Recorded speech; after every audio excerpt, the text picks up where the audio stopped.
behind. My wife doesn't want you there. She thinks you're pathetic. He didn't defend me. He didn't even breathe. I didn't cry or plead. I stepped back, took one long look at the life I'd built for him, and made a single decision that rewrote theirs completely. Before I go on, where are you listening from? And tell me, in my place, what would you have done? My name is Lily Marshall, and for most of my life, I believed loyalty could hold a family together. I learned that the hard way at 23, standing in a hospital hallway signing papers I wasn't ready to sign, while my 14-year-old brother, Evan, sobbed into my coat. Our mother, Julia, was gone before either of us understood how suddenly a life can disappear. In that moment, something inside me shifted. I wasn't just his older sister anymore. I became the person who figured things out, who paid the bills, who made sure he didn't get swallowed by grief. I kept that role for 15 years. While my friends chased careers and apartments in trendier parts of Kansas City, I took shifts wherever I could, office temp work during the day, event staffing at night, freelance marketing projects in between. Evan had school textbooks, college applications. He had robotics club fees and senior trips, and a dorm room that needed furnishing. I covered all of it, not because anyone asked me to, but because I couldn't watch him fall through the cracks our mother's death had opened. When Evan started college, I bought a small loft in the Crossroads district under my name. I told him it was for convenience, but really it was to give him stability, something I knew too well he couldn't build alone yet. I also put away money for the Europe trip he always talked about taking after graduation, little transfers tucked into a travel fund until it reached $35,000. He used to joke that when he was an engineer, he'd pay me back with interest. I laughed it off. Family doesn't keep score. At least that's what I thought. The strange thing is, people assume betrayal hits like a sudden blow. In my case, it came as a slow ache I couldn't name at first. Months before the wedding, Evan called less. Messages got shorter. He started saying things like, "I've got it handled," or "You don't have to worry about me anymore," in a tone that suggested my concern annoyed him. When he introduced me to his girlfriend, Sienna, I noticed the way she looked me up and down like she was cataloging me. A measuring glance, not a friendly one. She was an influencer, bright smile, curated outfits, always thinking about angles and lighting. Evan seemed dazzled by her confidence. I didn't mind. People evolve. Brothers fall in love. That's normal. But I could feel something shifting the way conversations got shorter or were postponed. The way Sienna's voice lingered too close to the phone whenever I called. Still, I never imagined I'd be erased. Not until that morning when I opened my screen and saw wedding photos, my brother in a suit I didn't know he bought, beside a woman wearing a dress I'd never seen, under lights. I'd never been invited to stand beneath. A ceremony that happened without a text, without a call, without even a lie to soften the blow. I stared at those pictures and felt something familiar and heavy settle in my chest, the same weight I had felt in that hospital hallway years ago. Only this time it wasn't grief that hit me. It was realization. The family I thought I'd held together had quietly cut me out. The moment I saw those wedding photos, my first instinct wasn't anger. It was denial. Quiet, desperate denial that made me think there had to be a mistake. Maybe it was a styled shoot. Maybe it was an engagement party mislabeled by someone online. Maybe Evan would text any second with some frantic explanation about last-minute plans and miscommunication. I kept telling myself that as I called him. Once, twice, 5 times. On the 6th call, the ring didn't even echo. It went straight to voicemail, his recorded voice cheerfully asking me to leave a message. A voice I had listened to edited and re-recorded with him back when he couldn't pronounce the word availability without laughing. By the 7th attempt, something icy began tightening around my ribs. Not panic recognition. Someone was avoiding me. I tried texting him. "Evan, call me." Then I saw the photos. "Just tell me what's going on." No answer. When my phone finally lit up with an incoming call, I exhaled too quickly. Relief, fear, all tangled. I swiped to answer, but it wasn't Evan's voice I heard. "Well, a woman said I was wondering how long it would take you." Sienna. Her tone wasn't surprised. It was bored, as if she'd been expecting this moment, almost looking forward to it. "I need to talk to my brother," I said. "Put him on." A pause. A small laugh, low and sharp. He's busy. We just got back from the reception. It was perfect. Reception. The words sliced clean through my chest. I wasn't invited, I said, trying to keep my voice level. That's the point, she replied. My wife doesn't want you there. She thinks you're pathetic. For a moment, I didn't hear anything, not her breathing, not my own. Just a long, thin silence expanding inside my skull. Pathetic. I gripped the phone tighter. Did Evan say that? He doesn't need to, she said. He agrees. In the background, I heard his voice muffled, hesitant. Sienna, just give me the phone. No, she snapped louder now, making sure I heard. She needs to understand we're adults. We don't need her controlling everything anymore. Controlling. Of all the words she could have chosen, that one lit something hot behind my eyes. I paid for the loft you're currently standing in, I said, calm in a way that scared even me. I bought his furniture. I covered his tuition. The travel fund you're probably planning to spend, I built that for him. Tell me where the control is in giving someone their entire life. She scoffed. Exactly. You use money to keep him tied to you. It's embarrassing. But don't worry, we'll be paying for everything ourselves. We're not living under your shadow. Let me talk to him, I repeated. Finally, Evan's voice came through shaky. Lily, it's just, we didn't want drama. Drama, I echoed. From me, you make things heavy, he whispered. Sienna's right. I need space. We need space. And you hovering doesn't help. I closed my eyes. 15 years of sacrifices flickered behind my eyelids like slides from a projector. Late-night jobs, tuition bills, meals I skipped so he wouldn't have to. All of it dismissed in seconds. Sienna spoke again, triumphant. There, you heard him. Just accept it and move on. The call disconnected. I sat still, phone in hand, feeling the slow burn rise from my stomach, up to my throat. Shame, betrayal, grief, all mixing into something sharper. I could have stayed frozen. I could have cried.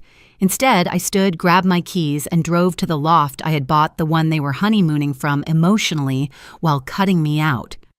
When I got there, the hallway was quiet, echoing every footstep. I knocked. Sienna opened the door just enough for her face to be visible, smirking like she'd been waiting. Really? You actually came. I'm here to talk to my brother, I said. She leaned forward, phone angled toward me like a weapon. Whatever you have to say, you can say it right here. We're done with you barging into our lives. Behind her, Evan hovered, hands in his pockets, eyes stuck on the floor, the same posture he had the day our mother died. But this time, the silence wasn't grief. It was cowardice. And in that moment, something inside me finally snapped. I walked away from that loft without looking back, but the humiliation clung to me all the way to the elevator. The mirrored walls threw my own face at me, steady on the surface, wrecked underneath. My mascara hadn't smudged my hair, was still pinned exactly where I'd placed it that morning, and somehow that made everything worse. I looked like a woman in control. I didn't feel like one. By the time the elevator reached the lobby, the numbness had settled in. Not the kind that softens pain, this was the kind that freezes it in place, preserving it long enough for it to transform into something else, something sharper. Outside, the evening air was warm, carrying the faint hum of traffic and the echo of distant music from a rooftop bar. I stood beside my car for a long moment, breathing slowly, until my pulse steadied. I wasn't crying. I wasn't shaking. I wasn't falling apart, but something had collapsed inside me, a structure I had spent 15 years holding upright without anyone noticing. And once it fell, it left a clean, quiet space behind, a space I could finally think in.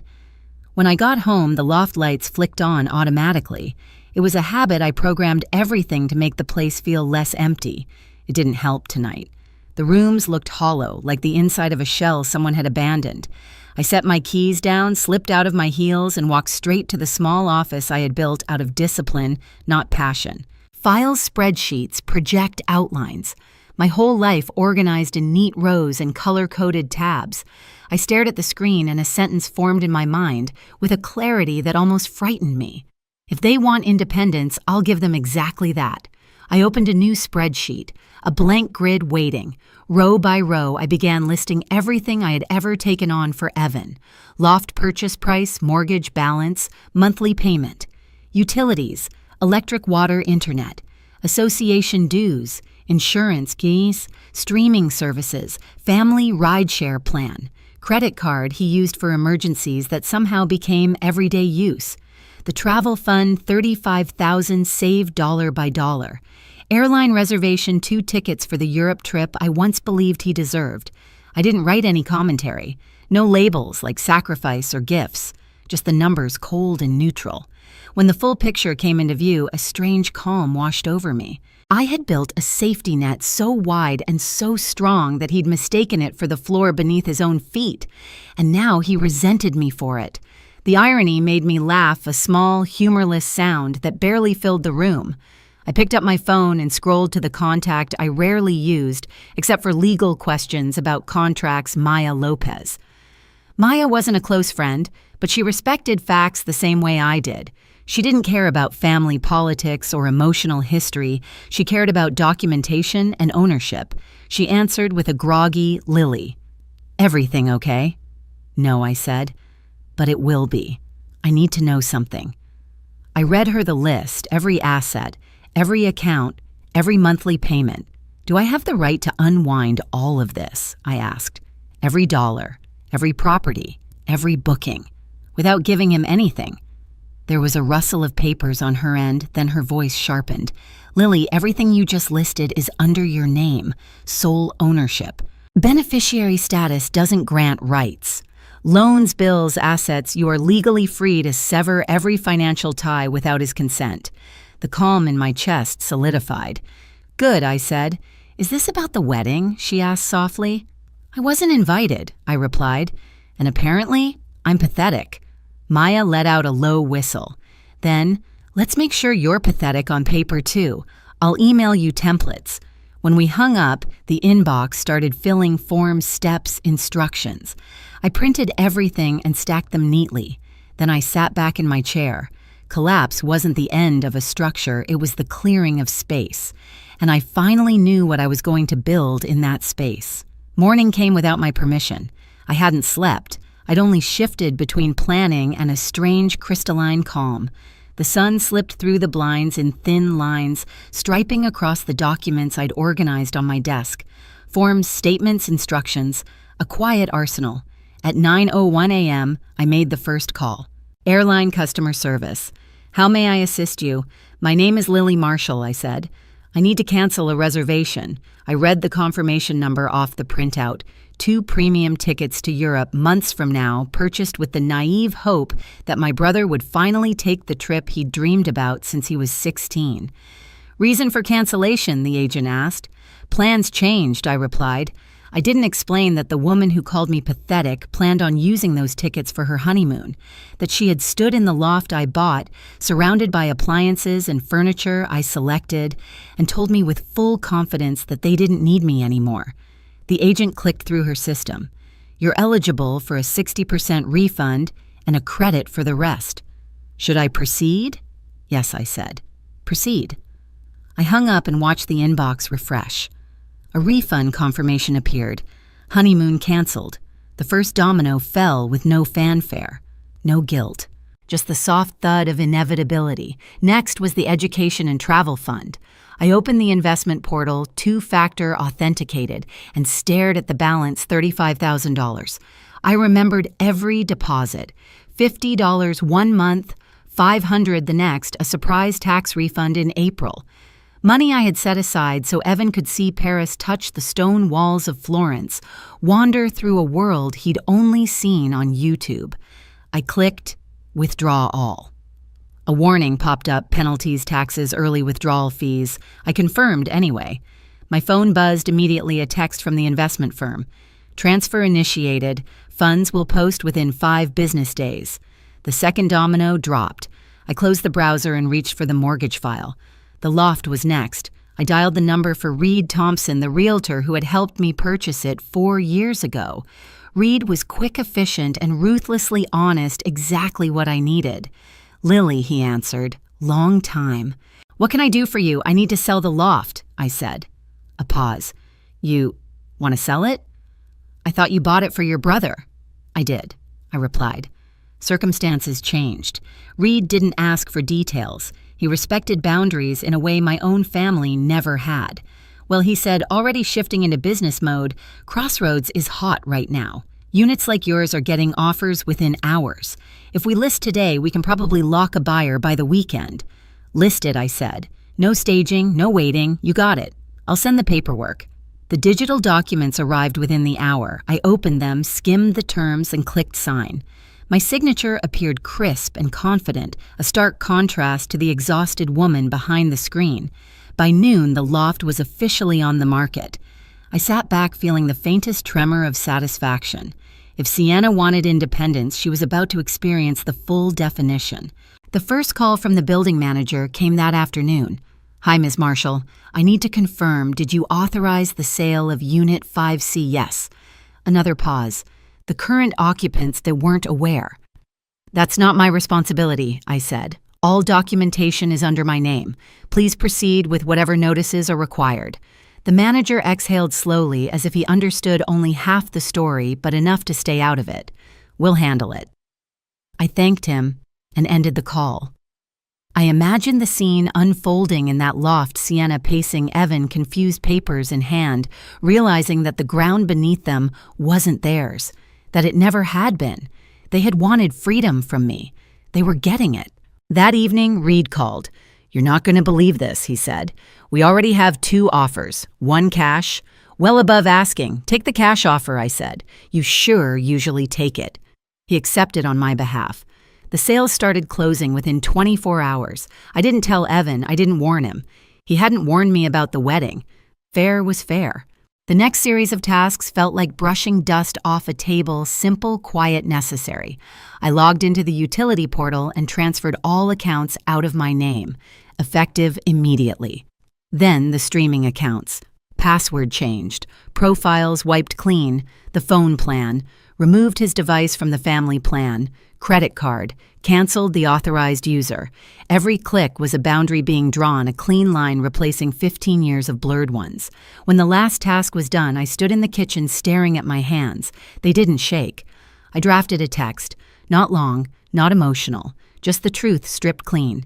You wanted independence. You have it now. Do not contact me again.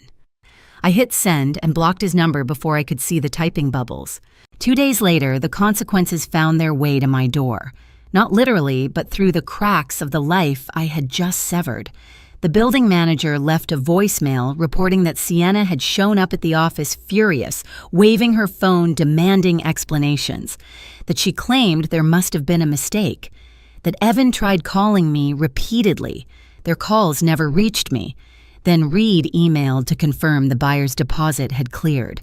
Closing would be in 10 days. Evan and Sienna would be legally required to vacate. I imagined the moment the notice hit their door, Sienna's indignant gasp, Evan's stunned silence, 2 people who had mistaken generosity for entitlement. But I felt no triumph, just clarity. You cannot cut someone out of your wedding and expect them to keep building your life for you. The following week, Reed sent a final update. Closing complete, the email read, Funds have been transferred. I stared at the number, a sum that represented not just money, but closure. The loft was gone. The honeymoon was gone. The financial lifeline was gone. And for the first time since I'd seen those photos, I felt the tightness in my chest loosen. Not relief, not yet, but something quieter. Something like the first inhale after a long dive underwater. 2 weeks later, Reed called again. You're not going to believe this, he said. What now? Your brother came by the agency, wanted to know what happened, why you sold the place, why everything shut down. I waited for the punchline, and then the only thing he could say was, she went too far. I let out a soft laugh. Too far, I repeated. Reed hesitated. You okay, Lily? I thought about it. Yes, I said. And for the first time, it was true. But the real climax didn't come from a call or a sale or a refund. It came from the silence. Days passed. Weeks. No messages. No attempts through friends. No apologies. Just the echo of a relationship that had relied entirely on my effort. And finally, the understanding settled in. I hadn't cut him off. He had walked away first. All I did was close the door behind him. 4 months passed without a single word between us. My life didn't fall apart the way he must have imagined. It got quieter, sharper, steadier. I earned a promotion at work, moved into a smaller place that actually felt like mine, and booked a solo trip to Yellowstone just because I could. Silence, it turned out, could be a kind of freedom. Then one afternoon, an unknown number called my phone. I almost let it ring out, but something made me answer. Lily. Evan's voice was wrecked, thin, cracked. Nothing like the man who told me he needed space. He explained everything in broken pieces, how Sienna had burned through their savings, chasing brand deals that never came, how the honeymoon cancellation humiliated her publicly, how losing the loft left them scrambling for short-term rentals. And then the final blow, she'd left him for someone with more opportunity, taking half their debt with her. I have nowhere to go, he whispered. Can I stay with you? Just until I get back on my feet. I didn't raise my voice. I didn't scold him. I simply breathed in, once, slow and full. No, I said. You wanted independence. Live it. Then I hung up and blocked the number. I didn't feel triumphant when I set the phone down, just steady the way a door feels when it finally clicks shut after hanging crooked for years. My world is smaller now, but it's clean. I wake up without that quiet dread of who might need saving next. I hike on weekends, cook for one, and fill my home with things I actually chose for myself. Cutting him off wasn't revenge, it was survival.